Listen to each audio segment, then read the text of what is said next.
My sister spat on me, and kissed my husband in our wedding. My parents blamed me. So I had her arrested, fired, and erased from my life. I am Amelia, a 28-year-old female, and I was about to marry my amazing fiancé, Marcus, a 30-year-old male. Clara, my 25-year-old sister, has always been the shining star in our family. Everything I accomplished, she had to surpass. Everything I desired, she had to possess. But this time, she took it too far. Allow me to paint you a picture of Clara. She's lovely, I'll give her that.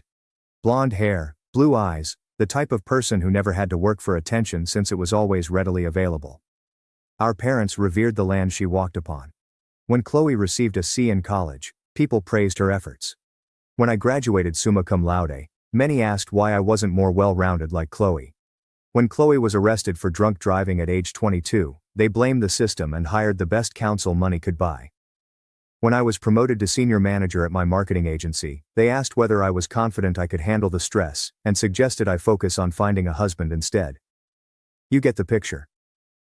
Marcus and I have been together 4 years.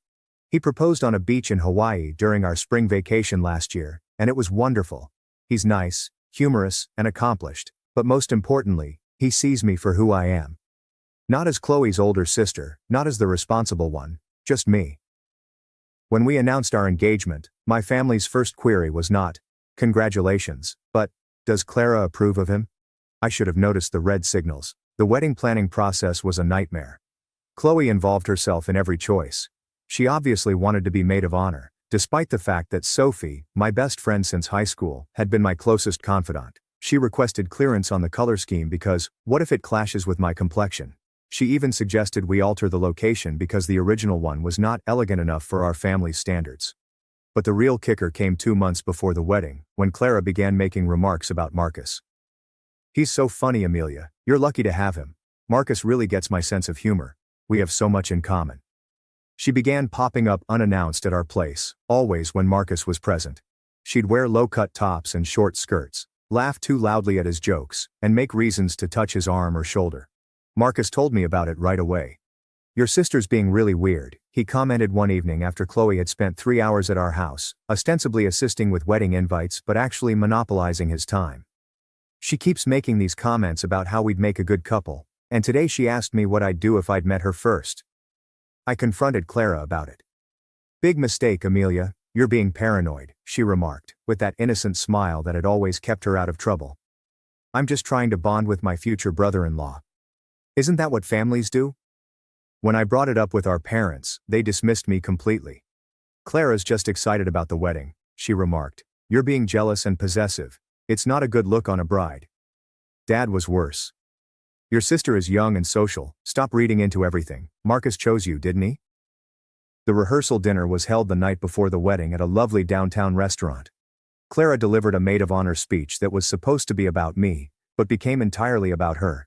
She discussed her own marital hopes and love concepts before concluding, "I just hope Marcus knows how lucky he is to be joining our family. No, Amelia, our family." Marcus held my hand under the table and said, "Tomorrow we'll be married, and this will all be behind us. If only we'd known." The wedding day began well. It was October 15th, and the Willowbrook Country Club had the finest autumn weather. I'd been dreaming of this day since I was a child, and everything was going as planned. My grandmother's exquisite vintage-inspired lace gown served as my attire. The flowers were perfect, white roses and eucalyptus. The space was decorated just how I had imagined. Clara was acting unusual all morning, which I attributed to anxiety.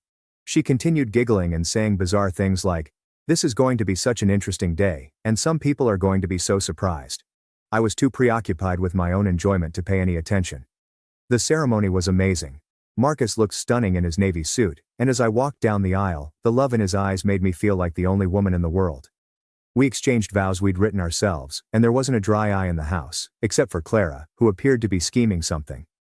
After the ceremony, we were snapping photos with the wedding party when it happened. I was posing with my new spouse, both of us beaming with joy, when Clara approached us. At first I assumed she wanted to congratulate us or take a photo. Instead, she stared me dead in the eye and spat right in my face. The photographer's camera caught my shock, saliva trickling down my cheek, my immaculate makeup damaged. But Qley wasn't finished. Before I could grasp what had happened, she pounced at Marcus, grabbing his face and slamming her lips against his in an intense, possessive kiss. She clutched on firmly.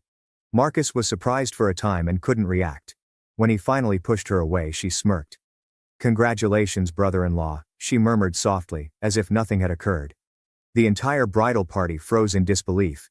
Sophie gave me a tissue and asked, "What the hell just happened?" Marcus looked terrified, wiping his lips and taking a protective step in front of me. "Clara, what is wrong with you?"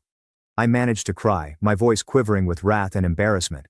My parents rushed over, but not to console me or discuss Qley's behavior. No, they went straight into damage control mode for their lovely daughter. "She's drunk," Mom exclaimed, grasping Qley's arm. "Qley's had too much champagne," Dad said, nodding excitedly. "Clara, it was a mistake, right? You didn't mean anything by it?" They were both looking at Clara with concern and care, completely ignoring the fact that I was standing there with spit on my wedding dress and my sister's lipstick in my husband's mouth. "I tried to explain," I responded, my voice rising. "She just spat on me and kissed my husband, on my wedding day." Mom turned on me with a ferocity I'd never seen before. "How dare you say anything to Clara?" she exclaimed. "She made a basic error." I looked at her in bewilderment. "Is this a mistake?" She purposely spat in my face. Dad stepped forward, his face red with rage, but not at Clara, at me. "Stop seeking attention, Amelia. We're already at your wedding. Leave your sister alone." My brother Derek, 26, decided to add his own brilliant observation. "Some brides just can't handle a little fun." Uncle Trevor, Dad's brother, nodded wisely. "Some people just ruin their own special days." And Aunt Celeste, Mom's sister, put the final nail in the coffin. "Finally, someone's being honest about her drama." Qley simply stood there, grinning gleefully at my humiliation. She wasn't intoxicated. Her eyes were clear, and her movements were organized. She knew precisely what she was doing, and she was loving every moment of my agony. The wedding guests were beginning to whisper and point. Some people used their phones to take images and videos. My special day was transformed into a circus, with my own family serving as the ringleader. But there's one thing about me that my family never understood. I never break. I bend, adapt, and plan.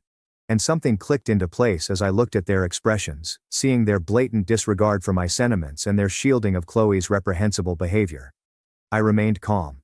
I wiped the spit off my face with all the dignity I could summon. I fixed my dress. I looked each of them in the eye and smiled. "You're absolutely right," I answered gently. "Clara is drunk, and people make mistakes when they are drunk, so I forgive her." My family appeared relieved. Qley seemed perplexed, but remained smug. Marcus grabbed my hand, unsure of my plans but entirely trusting me. "In fact," I went on, "I think we should make sure Qley gets the help she needs. Sophie, could you please call the police and report a drunk and disorderly person at our wedding? I'm concerned for Qley's safety." Sophie, bless her heart, understood immediately and took out her phone. "No, wait," Mom replied hurriedly. "That's not necessary, she's fine." "Oh, but you just said she's drunk," I responded pleasantly. "And drunk people who assault others and make unwanted sexual advances need help, don't they? I mean, she did just spit on the bride and forcibly kiss the groom. That's assault and sexual harassment. If she's drunk, then she clearly needs medical attention, and possibly detox." Dad stepped forward. "Amelia, don't be ridiculous." "Ridiculous?" I inquired, my voice remaining calm but becoming louder so our guests could hear. "My sister just assaulted me and sexually harassed my husband at my wedding. And you're calling me ridiculous for wanting to help her with her obvious drinking problem." Qley's smirk was fading quickly. "I'm not drunk," she replied immediately.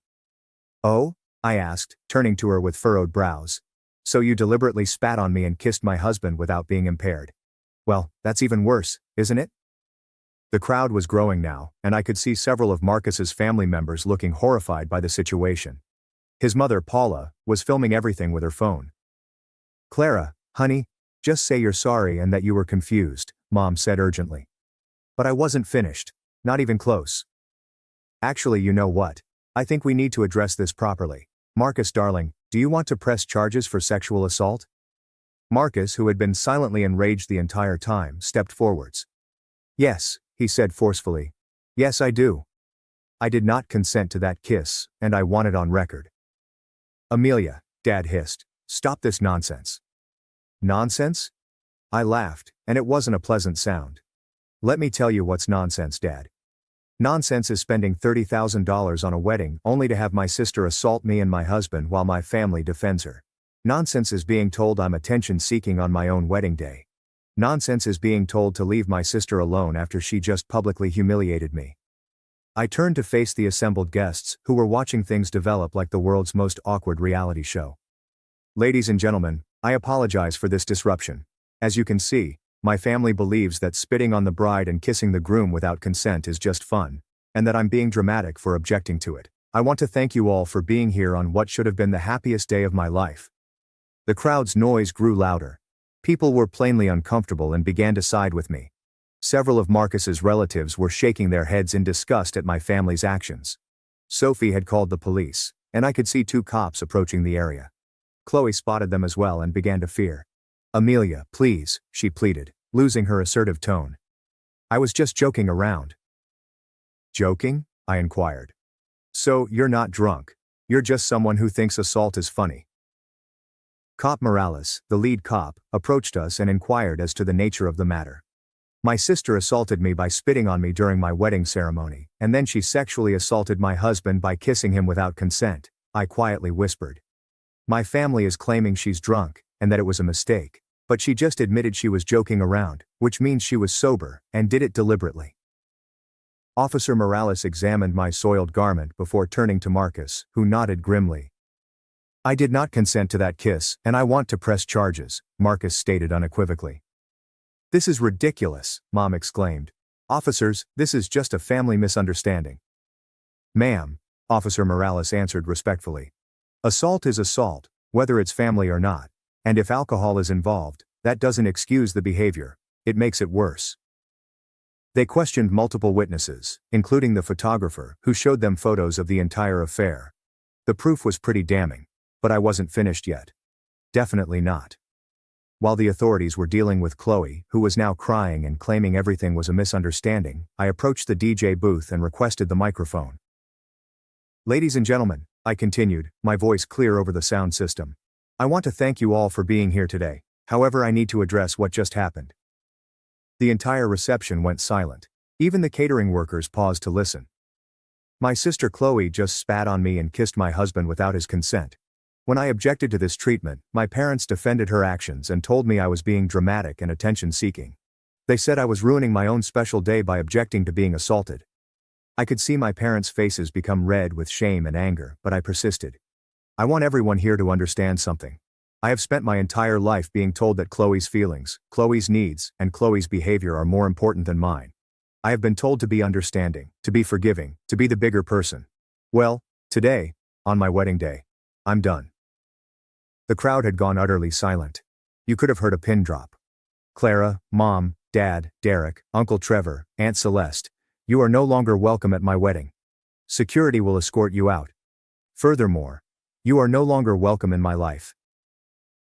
Security guards, whom I had quietly requested Sophie to summon, appeared at the borders of the gathering. "Amelia, you can't be serious," Mom cried, her voice breaking. "I'm dead serious," I responded.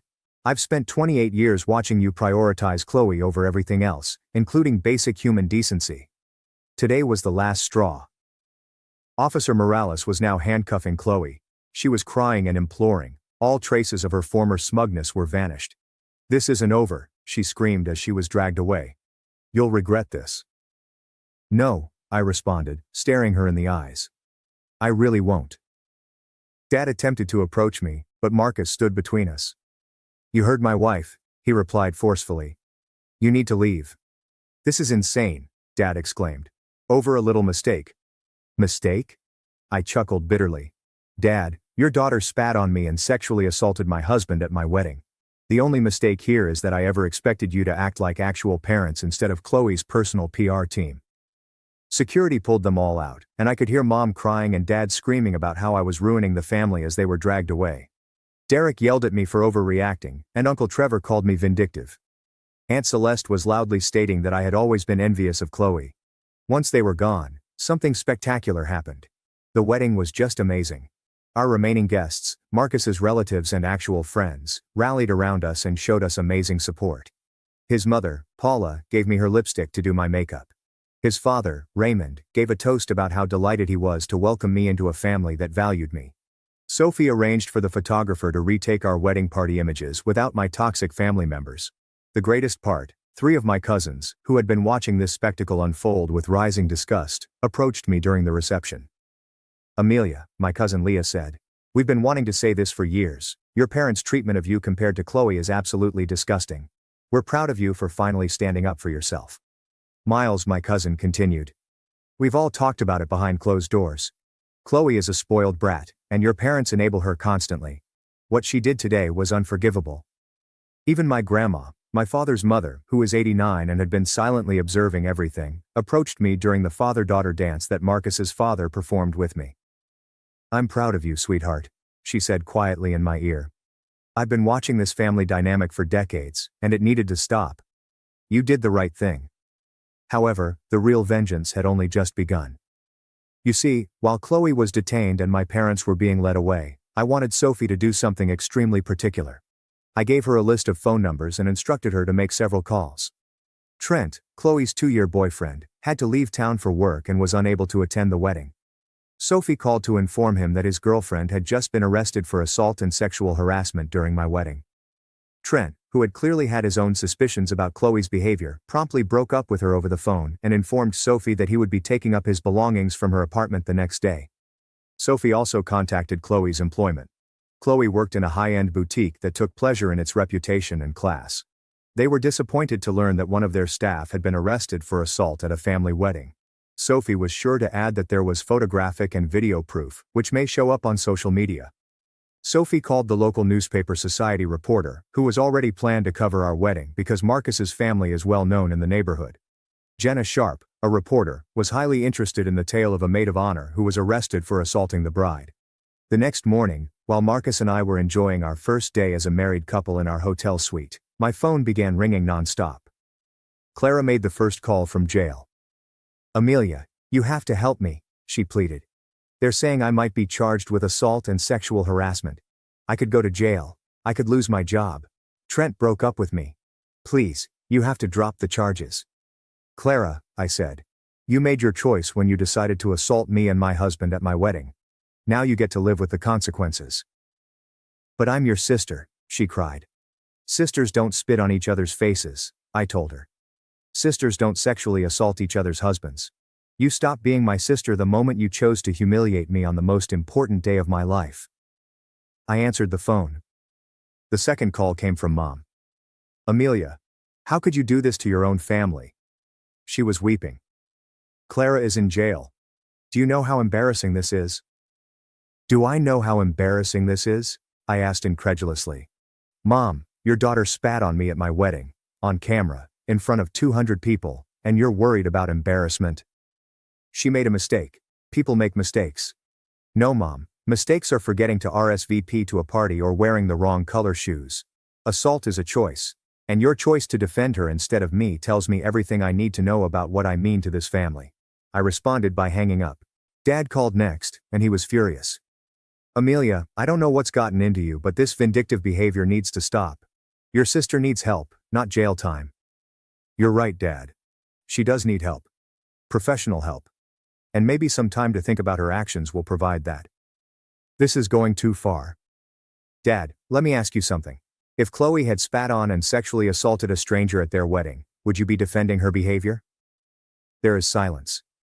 "The only difference is that I'm your daughter too, but apparently that means less than Qley's comfort. I'm done enabling this family's dysfunction." I called him back and hung up. But the calls kept coming. Derek called to inform me that I was wrecking Qley's life for nothing. Uncle Trevor called to report that I was pulling the family apart. Aunt Celeste called to tell me I was selfish and hateful. I blocked all of their numbers. The big shock came 3 days later, when Jenna Sharp's story appeared in the Willowbrook Gazette. The title read, "Local Wedding Turns Ugly When Maid of Honor Assaults Bride and Groom." The newspaper contained images of the incident, which clearly showed Qley spitting on me and kissing Marcus. It cited numerous anonymous wedding attendees who described the family's reaction and my parents' defense of Qley's actions. The article described a troubled family dynamic and a bride who eventually stood up for herself. Within hours, many regional news sites took up the story and it was trending on local social media. Qley's employer dismissed her that afternoon. Her landlord, who had watched the news, declined to renew her lease. Several of her acquaintances have publicly distanced themselves from her on social media. However, the actual ramifications had only barely begun. Qley was charged with 2 charges of assault and 1 count of sexual harassment. Her court hearing was scheduled for December 15, exactly 2 months after my wedding. She had hired a lawyer, but the photo and video evidence made her case seem hopeless. My parents attempted to pressure me to dismiss the accusations, including showing up at my office. I had them hauled out by security and sought a restraining order. The restraining order hearing was especially satisfying. After analyzing the evidence and hearing testimony from many witnesses, the judge awarded a 1-year restraining order against both Qley and my parents for harassment. Mrs. Prescott, Watson began to me. I want you to know that the court finds your family's behavior completely inappropriate. No one should have to endure assault and then be told they're overreacting for objecting to it. Marcus and I traveled on our honeymoon to Italy, and it was simply wonderful. There was no family drama, no Clara attempting to insert herself into every moment, just us peacefully celebrating our marriage. When we returned, we discovered that Qley had been posting more disturbing things about me on social media. Concerned pals submitted screenshots to me. She claimed that I was envious, had set her up, and that she was the true victim in all of this. So I did what any sensible person would do. I collated all of her posts, added them to the evidence file, and forwarded them to her lawyer as proof that she was clearly not sorry and was still openly harassing me. Her lawyer was not happy. Qley's trial was a huge disaster. The prosecution, Amelia Cole, was quite thorough. She offered photo and video evidence, statements from many witnesses, and evidence of Qley's ongoing harassment on social media. Qley's case was essentially, it was just a joke, and she's always been jealous of me. Her lawyer attempted to portray me as vengeful, and Qley as a young woman who made a mistake while drinking. But then something lovely occurred. Derek King, the photographer, had documented more than just the assault. He had been capturing candid photographs throughout the day and had observed Qley's conduct prior to the event. The photographs showed her clearly sober, grinning, and preparing something. One photo even shows her conversing with a guest, appearing to suggest, "Watch this," while pointing at me. Marcus's testimony was really strong. He recalled Qley's months of inappropriate behavior leading up to the wedding, her attempts to seduce him, and how he felt violated when she pushed herself on him. "Your Honor," he replied, "this wasn't a drunken mistake. This was a calculated attack on my wife and on our marriage by someone who has spent years trying to undermine Amelia's happiness." My testimony focused on the pattern of family dysfunction and how this incident was the culmination of decades of being reminded that my feelings were less important than Qley's. "I'm not here for vengeance," I informed the judge. "I'm here because actions have consequences, and my family taught me that Qley's actions never did. Someone needed to teach her that lesson." Qley was found guilty of all charges. Despite her claim that she was not drunk, she was sentenced to 6 months in jail, suspended, 2 years probation, 200 hours of community service, mandatory anger management counseling, and alcohol counseling. She was also ordered to pay restitution for the expense of replacing my outfit and the photographer's time spent retaking our images. The best thing, however, is that the judge added a specific condition to her probation: no communication with me or Marcus, and no social media posts mentioning us. Any transgression would result in the entire 6-month sentence being activated. The aftermath was everything I had hoped for, and more. Qley's life had completely fallen apart. She couldn't get another work in retail since the story followed her around. She had to move back in with our parents, which was ironic given that they were dealing with the consequences of their enabling for the first time. Trent had not only broken up with her, but he had also told their entire buddy circle about it. Qley found herself absolutely isolated socially. Her Instagram followers decreased from 3,000 to around 200, largely family members who felt forced to stay in touch. My parents' reputation within their social circle was ruined. Country club friends were asking embarrassing questions. Dad lost a potential business relationship because the prospective partner's wife had attended the wedding and observed everything. Mom was requested to step down from her position on the charity board, something she had been quite proud of. Derek, Uncle Trevor, and Aunt Celeste all attempted to reconcile months later, but I remained steadfast. I emailed them all the identical message. "You made your choice when you defended assault and blamed the victim. I'm making mine by choosing not to have people in my life who think that's acceptable." But here's the real kicker, the bit that makes me happy every time I think about it. 6 months after the wedding, Qley broke her probation by making a false Instagram account and publishing a lengthy diatribe about me. She called me insane and claimed that I had ruined her life for nothing, and that I was a bitter, jealous sister who couldn't stand the fact that she was prettier than her. Someone screenshotted it and gave it to me. I forwarded it to the prosecutor's office. Qley served 3 months in actual jail. When she came out, she was a different person. The arrogance had vanished, replaced by a downtrodden expression that I almost felt sorry for. Almost. She attempted to contact me once more, sending a letter through my grandmother. Amelia, the message read. I know I messed up. I know I hurt you. I was jealous and stupid. And I made terrible choices. I've lost everything, and I know it's my fault. I'm not asking for forgiveness, because I don't deserve it. I just want you to know that I finally understand how much pain I caused you. Not just that day, but our whole lives. I hope you're happy. I read the letter once before throwing it away. Marcus and I have been married for 8 months, and our life is amazing. We purchased a nice house across town, away from my parents' area. We've gained new pals who truly respect and support us. We plan to start a family next year. My grandmother, who was appalled by the entire affair, amended her will to leave her house to me rather than dividing it between Qley and me as planned. Qley definitely does not understand the importance of family, but I do. 3 of my relatives have entirely stopped communicating with my parents and Qley. They've become like siblings to me, the family I always wanted but never had. Marcus's family has absolutely embraced me. His mother tells people she has the daughter she has always wanted, and his father quips that he is relieved he no longer has to cope with my eccentric in-laws.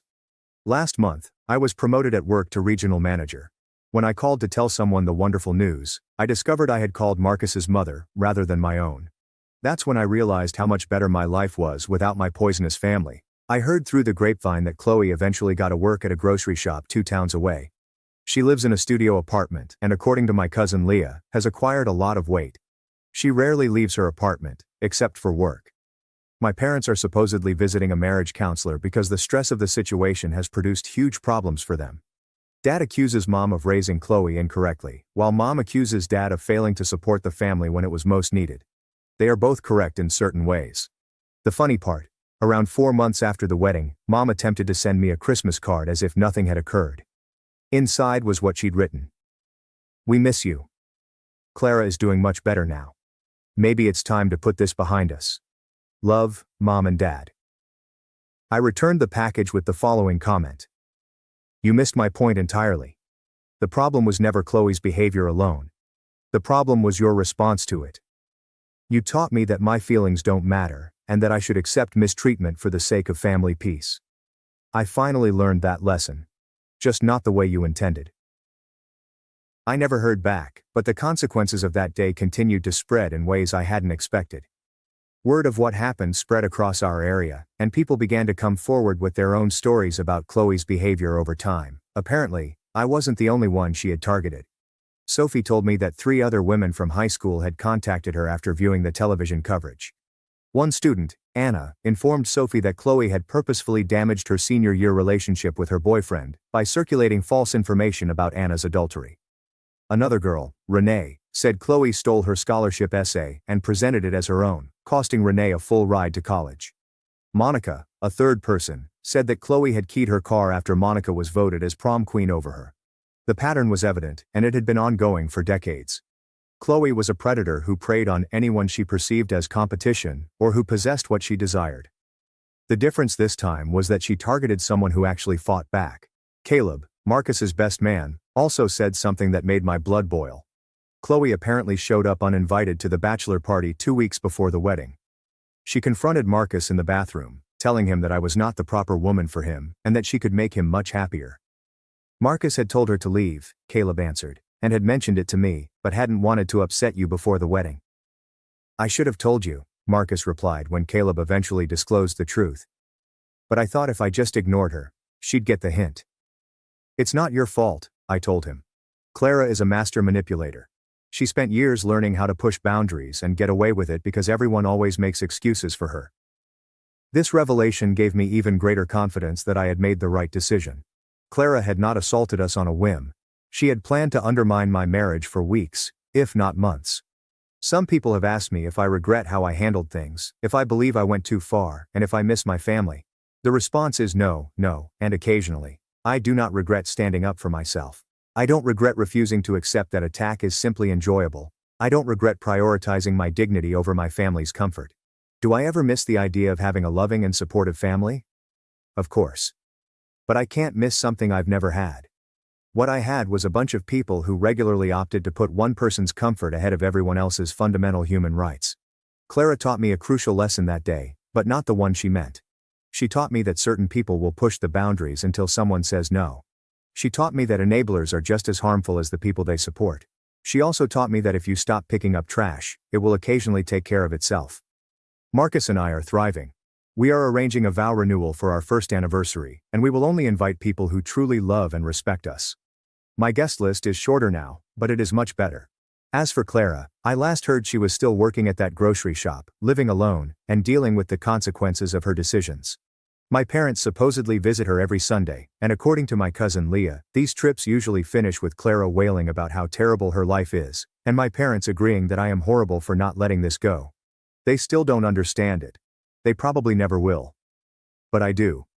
I finally understand that I deserve to be treated with fundamental human dignity, and that I don't have to accept anything less simply because we share DNA. The finest retribution isn't getting even. It's becoming free, and I'm finally, completely, and delightfully free. Some may argue that I should have simply let it go, that family is family, and that I could have dealt with it quietly. To such folks I say this. When someone spits in your face and sexually assaults your spouse at your wedding, and your entire family supports and attacks you, you've already exhausted all sensible options. Sometimes quitting the game is the only way to win. I selected myself for the first time in my life, and it was the best decision I'd ever made. Update. 3 months later, several individuals have asked for an update. So here goes. Qley fulfilled her community service, but then broke her probation by attempting to contact Marcus at his office. She was sentenced to 6 months in jail and only got out last week. The erstwhile golden kid did not seem to fare well in jail. My parents have attempted to reach out via flying monkeys multiple times, but I have made it clear to everyone that I am not interested in reconciliation. They even attempted to disrupt my cousin Leah's birthday party, where they knew I would be. I just left, and Leah kicked them out. Leah later informed me that they spent the entire time begging others to talk sense into Amelia. The most satisfying update. Qley attempted to set up a GoFundMe for legal expenses and getting back on my feet, and it raised exactly $0. Even her enabling parents avoided public donations because they knew it would be embarrassing. Marcus and I are looking for a bigger house because we are expecting our first kid in the spring. When people ask if we're going to contact my family about the baby, I just smile and say, our child will only know family members who know how to treat others with respect. Some bridges are worth burning if they lead to toxic places. Anyway, to anyone reading this who is in a similar circumstance, you deserve better. You do not have to tolerate mistreatment simply because it comes from relatives. Choose yourself. Choose your peace. Choose your dignity. It's the best retaliation. That they have. Phthalates. Phthalates is one, bisphenol A is another, and so on. So there are other, and by the way, well, we'll come back to that later. So yes, we can measure those, but measuring microplastics, particularly if we're going to go into your brain or into your testicles, into a woman's placenta, obviously that's much more difficult. So they're not the same, but the microplastics, what they are is the actual pieces of plastic that carry the plasticizers along with them. So they kind of piggyback on. So they do double damage because they carry the chemical harms and they also physically enter the cells, right? So do you remember, I'm sure asbestos you know about, and silicosis, and these were other examples of particles that went into the body and conveyed both chemical harm and physical harm, like inflammation and so on and so forth. So they're all bad, but they're not identical. And what we studied in the Plastic Detox, which is the film, we did not study any microplastics. We studied the plasticizers. So you probably remember, I think I told you last time, well, why should you remember anyway? They're water soluble. And yeah, so I do you remember remember that? So they go into your urine and then they're pretty easy to measure.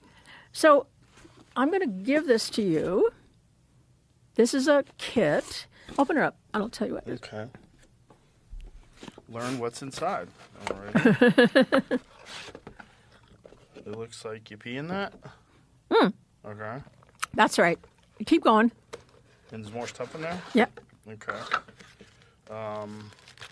Something to send it back. Right. And then this looks like biohazard bags. To put your pee my in. pee doesn't kill anybody.